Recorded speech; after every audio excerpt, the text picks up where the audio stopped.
Hi, this is Traci Martin with Intech Freight Logistics, a certified MercuryGate value-added reseller integrator. This video is to demonstrate how to add a call check from the route board.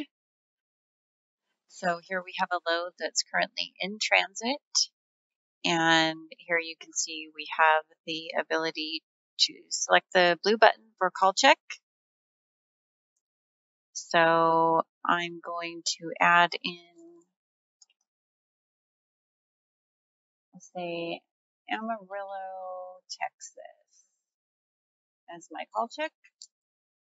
Select save.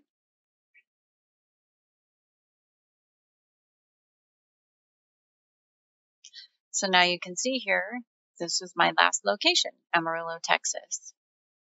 Feel free to leave any questions in the comments or email us at tms_solutions@intechlogistics.com.